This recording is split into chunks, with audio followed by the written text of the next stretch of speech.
So Ed, could you tell our viewers your full name, your job role and your organisation please? I can. I am Ed Halsey, or I am COO of Hubb. We are a broking disruptor. Incredible. Yes. I mean, you did that really well. A lot of people actually struggle to describe what they do. That's the hardest part of the whole Just thing. 2 words I've gone for there. Broking disruptor. Yeah. Now, what does that mean, broking disruptor? I mean, for us, we look at the existing broking model, the way broking's done. It's wildly manual, yeah, wildly inefficient.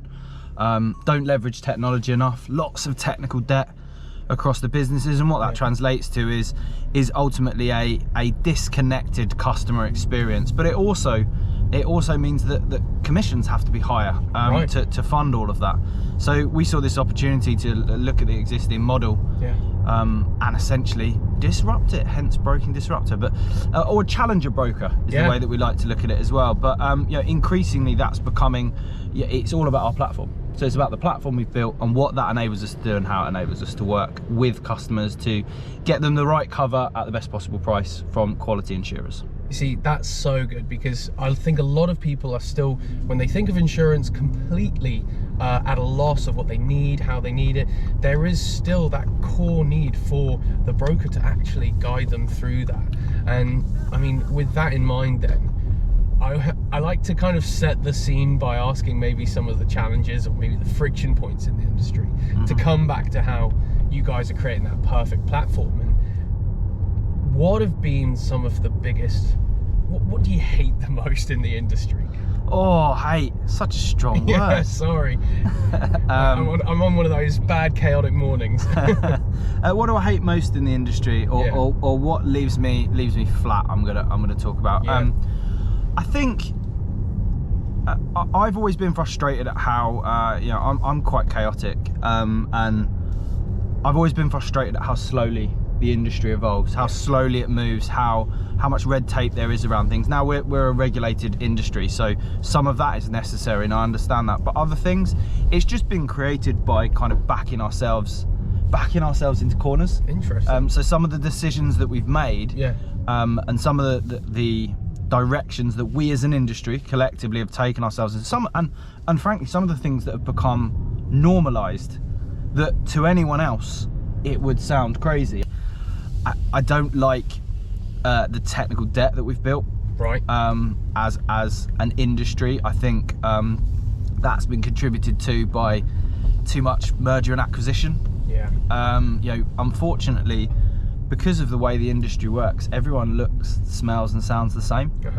So differentiating yourself as an insurance broker and winning clients is undoubtedly very, very difficult, because you're going in saying, well, I can get you the same price from the same market that everyone else has got access to, and you've got to convince them that they want your service. Well, the reality is most of the service across brokers is going to be relatively similar. So you can't differentiate, so you can't grow, you can't win new business. So what do? You go out and buy a broker at EBITDA of 21 times EBITDA, a multiple of 21 times EBITDA, and then you've got to bring that into your system. And what that means is, not only are you bringing in all that financial debt, which means you need to service that, you need to reach your agreements on that, but you're bringing in a ton of technical debt, and that technical debt backs you into a massive corner. Because you've brought in, I don't know, three different companies who are all on a different core platform. They all do things differently, and actually operational debt, if there is such a phrase. They were probably created, each one of these core platforms, in a different decade. Exactly. The only broker that's still around is because they know how to use the system. Quite. Yep. That sounds like a terrible situation. And then what that means is you're just piling up on the inefficiency. You're just making it more and more inefficient, and then you're actually there, and it's someone said to us, we talked about the levels of earnings that we work at Hubb, and someone said, I don't understand how you can make money at that level. Wow, okay. And I said, I don't understand how you can't. But actually I do that was a flippant comment, but I do understand how they can't. And it's not it's just down to the inefficiencies. It's down to the fact that they've got 15 different systems they're trying to run in 13 different branches, and it just makes it very, very difficult. So what does that mean? It ultimately leads to the fact that the customer is having to pay for the inefficiency of the broker. Yeah. Not for the actual insurance that they're buying. Well, that's kind of wrong, and that in itself points to a bit of a broken model. And I think there's lots that we can do as a broker to become far more efficient, and that sort of starts and ends with technology, really. It's about making things automated and streamlined as automated and streamlined as possible, but having that human touch available in those high leverage moments, the moments where the customer really wants it. Yeah. The customer wants to talk to a human, they want to be reassured. That's absolutely amazing, because yeah, as I said at the beginning of our conversation on the way down to InsurTech Insights, it really is an industry that maybe some people are hesitant to dip their toe in. They don't know if it's too late to get certain amounts of insurance. They don't know if they're going to the right person, the right place. And then to be burnt like that due to inefficiencies created through mergers and acquisitions, that must be so frustrating. I don't think it is, because I don't actually think they know that it's happening. Wow, okay, yeah. But I think that... So it's even worse. It's even worse. They're unaware of it. They just know what the prices are. And it's not like it's any one person doing it. It's we've collectively backed ourselves into this corner. Right. So they don't necessarily even see it. It's as good a price as they'll get from anyone, because everyone's having to do the same thing. But I think the ones who really do feel it are the insurers. The insurers undoubtedly feel it, because they're the ones who are carrying all the risk.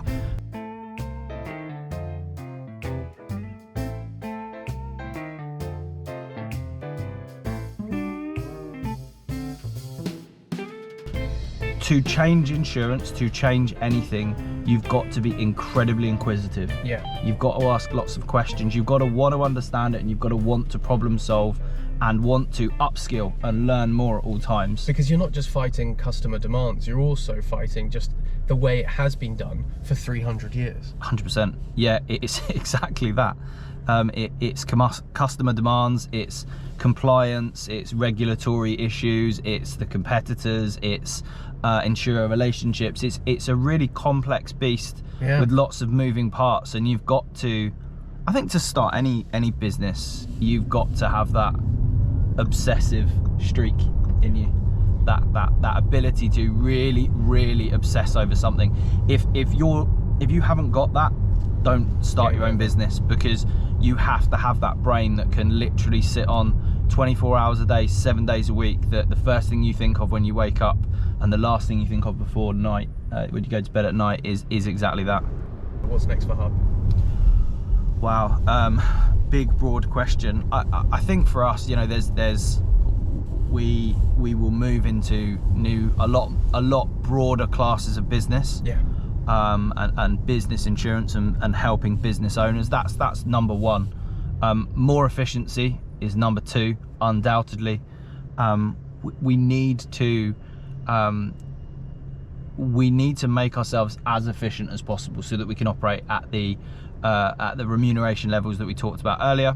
But we need to make ourselves as efficient as possible, and that's just one big tech play, and it's going to be a never-ending challenge for us. Yeah. And I quite like that. I like it games. Sounds like you would. I like games that I can't complete. I don't want Mario where I conquer Bowser in the final level. I want Football Manager where I can play, 400 seasons and it never ends, and you're only ever playing against yourself to get to the year 2100 season. Exactly, and just see how ridiculous a team you can build over time. Yeah. And that's what we want to do.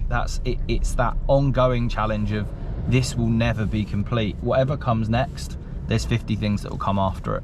There was an interesting post that came out this week about InsurTech as a term being a little bit on its last legs, and I think the reason that InsurTech as a term is maybe struggling, or InsurTech as a movement, let's call it, is the reluctance of anyone to put a definition on it.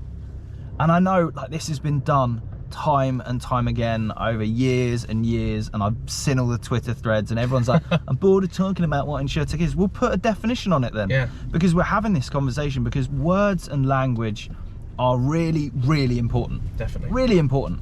It's the entire way, language is there to make sure we're understood, so that when I say to you, a bit like there where you've said to me about embedded, you say, oh, embedded, what do you think of it? And I went, well, what do you mean by embedded? Because everyone means something different, and ultimately the feedback you get from a lot of people about insurtech is, it can be whatever people want it to be. It's you know, it's about insurance and technology and the marriage of the two, and to improve the distribution model or strip out cost or make it more efficient, whatever. But everyone's got you could ask 100 people and they'd all give you a different definition. Right, yeah. And the problem is, when a word can mean anything, it means nothing. It has no value. So what does insurtech mean to you then? Insurtech for me, it really interestingly, right, I think there's three schools of thought. The first one is, and Margot Giles, who is brilliant incidentally, and was on EIS Core Talk, which I'd recommend that people watch. Yeah. For that episode. But Margot's brilliant, and Margot put a thread out the other day that her view is that it's people, it's tech vendors selling technology into insurers. There's a second school of thought, which is actually that it's all of those people, those tech vendors actually aren't part of it, and it's people who are just more like distributors of insurance product using technology to gain competitive advantage over others. And then I think there's this third one, which I think is probably the more accurate, which is an amalgamation of both. It's ultimately any business that is promoting the use of technology to gain efficiency and competitive advantage within the insurance space. But we're not talking, you know, I think the caveat to that is we're talking innovative technology, not we're using a 30-year-old core platform, because we're all using that, right? But are developing or integrating or installing technology that is new and is giving new perspective and is giving, that's how I think I look at it. Yeah. But you could ask me tomorrow and even my mind would change. And that's part of the problem. If you don't define something, and someone's defining it, because when you see, you know, the latest Deloitte study or whatever it might be, and they're talking about, there has been 1.7 billion of investment in Q1 in insurtech. You go, so what did you define insurtech as when you wrote that study? So people are putting definitions on it, but no one's come to a commonality of it. And it's like a done argument. It's everyone's bored of it, but the easiest way to make it go away is to actually put a definition on it. Yeah, but obviously if there's three trains of thought, then it's going to be a battle. But I really can't see that the one where you exclude the organisations like Lemonade. Yeah. How is that? You know, that can't be the one that rules the roost. You really need to have a sustained and clear definition for one, but also if the major players aren't included, then the definition is null and void. It depends, but again, if the word is meaningless, then nothing's right and nothing's wrong. Yeah. If it can be anything to anyone, if the only qualifying criteria is that you've got to have some element of insurance and some element of tech, and that's the only qualifying criteria, then pretty much everything could be included in that. Everyone's got some sort of element of insurance, and at that point, is it selling insurance? Is it just selling a contract? Yeah, it's a difficult one. I think ultimately everyone just doesn't. No, this is the problem. Actually, no one cares, and no one's willing to die on the hill. Yeah. And what that means is that it is, as we say, suffering, and the hype is dying down. And going back to embedded, I guess I just worry a little bit that embedded, given the amount of hype around it at the moment, is just becoming that next thing that as an industry we're going to obsess over and go, this is the future. And the reason everyone wants to believe it's the future, this is the tricky bit for me. I think the reason everyone wants to believe it is because customer acquisition costs are so high at the moment. Pay-per-click on Google, what, $56 for the word insurance. It was historically always the most expensive term, although during the pandemic and cost of living crisis, that's been overtaken by lots of things like loans and finance and the like. But it's always been a high-end one, and I think because the customer acquisition cost is so high, everyone wants to believe that there is a way that they're going to be able to access and distribute millions and millions of pounds worth of, or billions is the reality, of insurance product and never touch it. It's just an automated sausage factory that they can just go, we set this product up and we've automated the life out of everything, and it just gets sold as part of another thing. So there's no selling of insurance, there's just buying. And I just don't, I think it works on certain things. So I think it works on exactly the example I gave earlier with embedded, where you go, I have bought some tickets to a concert and you've sent me, you get three quid, and I'm like, oh yeah, I'll just pay it, like fine. Or mobile phone insurance maybe, where I bought it and it was embedded in there and I can, but you know, when you start talking about, oh, I'm a solicitor and I need my PI to be right, or you start talking about a contractor who's doing heat work and he needs £5 million of PL cover for something that goes wrong. Are they really wanting to buy cover entirely that's just has just been in, like, no one's actually clarified whether it's fit for purpose for them? It doesn't mean it just takes out all the advisory thing. But what's really interesting about you don't buy a mortgage over an app, you know, in 1 second. Quite. I think you still need that advisory element that comes in, but for me it's the acquiring of the customer. I think there's this hope, and embedded goes down that route, that there's this hope of we're just going to set it up. It's Kevin Costner, Field of Dreams, build it and they will come. And I just don't think that's how it works with insurance. I think you've got to go to the customer and you've got to kick their door down. Like, obviously that's an analogy. I'm hoping, I know some people that might take that literally. Please don't kick any doors down. Hope they're not getting insurance. Yeah, no, let's not. Please don't kick any doors down. That's not a literal statement. But I think you need to go down, you know, kick the door down, put it in front of them and show this is what you need. And that's why we see with a lot of, you know, it's a real challenger sale. And I think that's why you see with a lot of the class of business, something like cyber, which in my opinion, cyber actually should be a compulsory cover. Wow, okay. Cyber should be a compulsory cover because it's not your exposure you're covering, it's mine.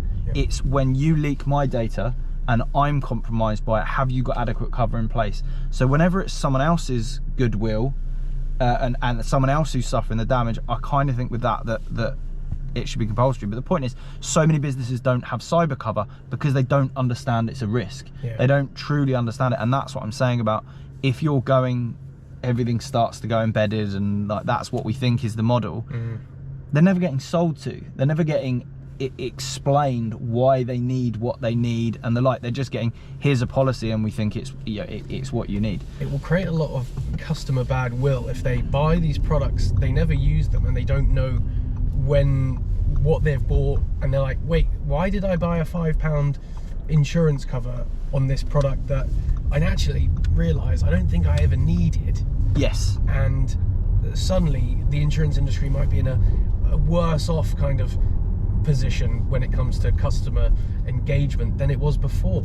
Yeah, I mean, we did a really interesting study of 1,000 business owners about 18 months ago, and in that study, what we found really interesting was that the trust within the industry was not brilliant. You know, out of 10, the average trust of an insurance broker was doing the right thing for their customer was a 6 out of 10. Wow. Okay. That's like, let's put that in percentages. In 40% of cases, the customer doesn't think that they are. This wasn't a maybe or an unsure. This was actually 40% of people do not think that's what's happening. It was actually, we were surprised by the result, which was that it was higher with insurers, 70%. Okay. Wow. But 70% they were sure that there was trust there. But yeah, 6 out of 10. And you kind of go, yeah, we need to do a better job. That's not a good industry. We need to do a better job of rebuilding that trust. And was that in the engagement or just the trust in the product that they bought? The trust in the behaviours that they were that they were doing right by them, that they were showing them all of the quotes that were available to them, and that they were really trying to get them the best price, and that the coverage was right, and that they had taken time to understand the business. Trust in the actual service that they were receiving. And I don't think that's going to be helped by taking all of that. You know, that isn't a case of, oh, they don't trust them, so take them out. It's a case of let's empower them and not have them selling things like, you know, embedded products, but have them actually selling and, you know, going back to what we're meant to be there for, which is advisory. You know, there was a really good study by the CII and PFK Littlejohn, I think Concilio as well, called The Future of Commercial Insurance Broking. And what was fascinating was they aside from the fact that 63% of a broker's day is spent on petty admin, up to 63% of their time, which is mental. There's a similar number there from the one you just quoted. Yeah, exactly. So 63% there. But the one that I found really interesting in that study was it was about the amount of how often people ring their insurance broker. Yeah. So they would ring them, you know, I think it was like 90% ring their insurance broker twice or less a year. It was a really high figure. Yeah. But the more important thing was that how do they perceive their relationship with their broker? And the general perception of it was they see it as transactional, not advisory. We see ourselves, we've got a bit of an identity crisis, because we see ourselves as, how many times have you had a broker say we are a trusted advisor? Yeah. The customer doesn't, which shows that the customer isn't actually getting what they want out of the relationship, or we're certainly not delivering what we think we should be delivering. We recognize that they need the advice. But then where it becomes really interesting is, and this becomes, I guess, a bit of a contradiction to my view on embedded, is they see it as transactional, but more importantly, they're happy with the fact that, or happy, they don't mind the fact that it's transactional. Yeah. They're quite, you know, they're perfectly relaxed with the fact that it's transactional. They don't want you to advise them on their business. They know their business better than you. Why do they want your advice? What they want is you to know, it is to stick in your lane and tell them this is the cover you need, and this is this. But most of that can be automated. So I think it's a really interesting point that it is transactional, and they just want to get the best possible product that is the right, that gives, not even the best product actually, that's wrong. They want the product that is most fit for purpose for them. So most aligned to their requirements. They don't want one that's the best, because the best will be wastage in a lot of cases.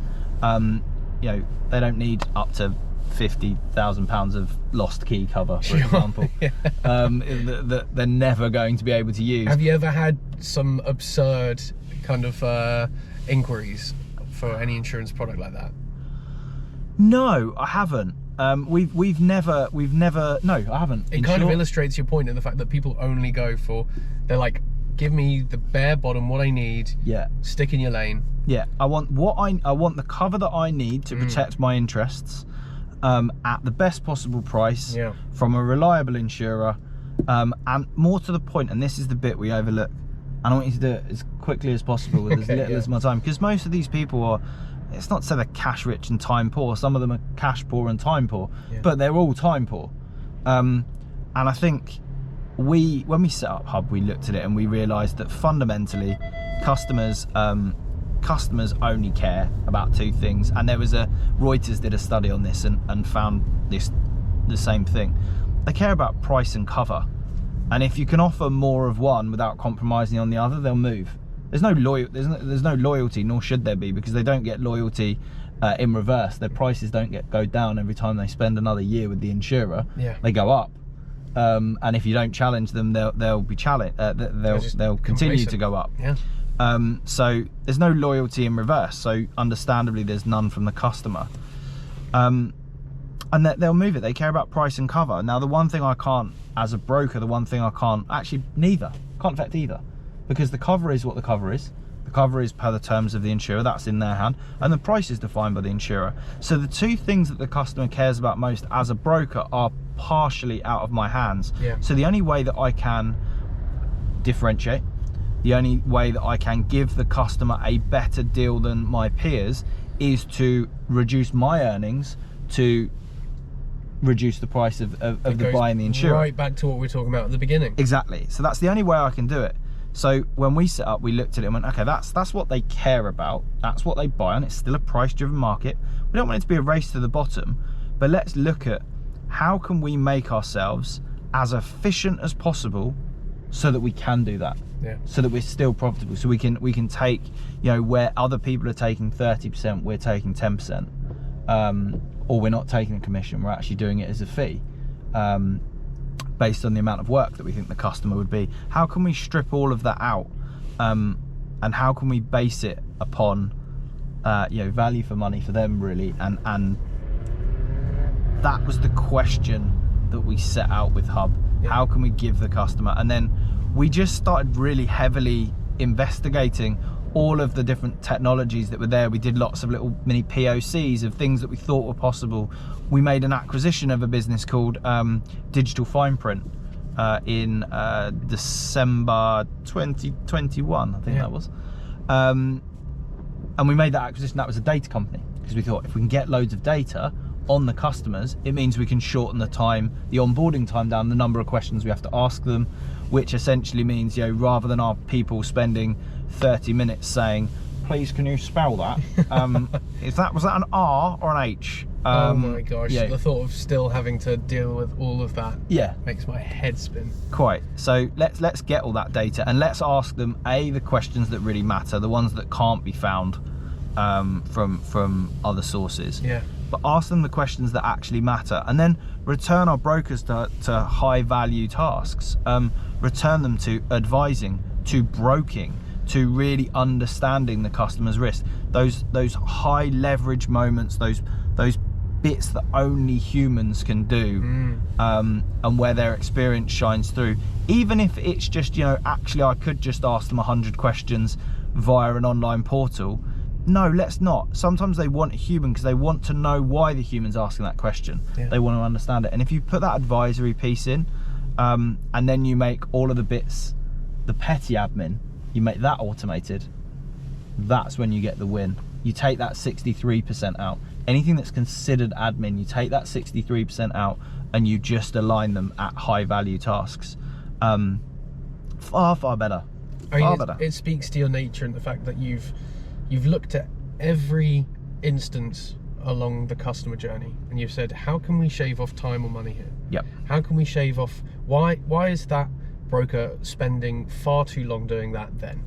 And actually reinvesting those those winnings onto the customer. Which is absolutely brilliant. I think exactly that. Returning, just becoming more efficient to enable the customer to be spending more money on their insurance and less money on my inefficiencies. And that's what this is about. We sell a product, and I want them to be able to buy the right product for them, not be having to compromise because my fees are so high, or because of the inefficiency that I add. And I want them equally to be efficient as they're signing up for their insurance. I want them to go, it took me 30 minutes or 3 hours, and I had to have someone hack around the M25 in a BMW 3 Series, and then they came and met with me for a day, and they wanted a tour of the office and this, that, and the other. And they're like, or I can do it with Hubb, and it took me 3 minutes. I'm not insuring this car, am I? Just to check, this wasn't part of the deal. It wasn't. No. Although I bet you could have found us a really good deal. I'm sure we could have found you a really good deal. Well, no, because we only do commercial. So no personal lines. So unless this is on the FF News fleet, which if it is, good luck.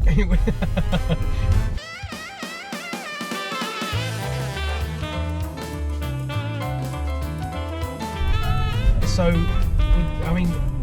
we are obviously heading to ITI. Yes. And is it your first time going? Second time. Second time. You excited? I am excited. Last year I was just very nervous because I was on stage and doing something a little bit different. We did an episode of Core Talk live, nice. and Core Talk's a little it's a bit different to the normal content that you see. So it was we tried to make some jokes and make it as engaging as possible. So I was very nervous about that. This year I just get to watch everyone else be nervous and enjoy the great talks and watch the glorious sunset over Canary Wharf. Exactly that. I get to just learn as much as possible, meet as many people as possible. So it's a really good event. It's really well put together. The talks are on things that I'm interested in. which is, you know, that's a challenge in itself at times. But the talks are really interesting. They've got good speakers.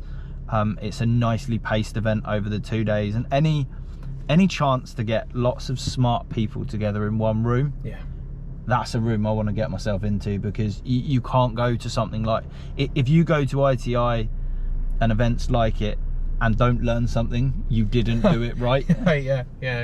That would be my take. Amazing. Well, I'm glad that we can drop you off right at the O2. Thanks very much.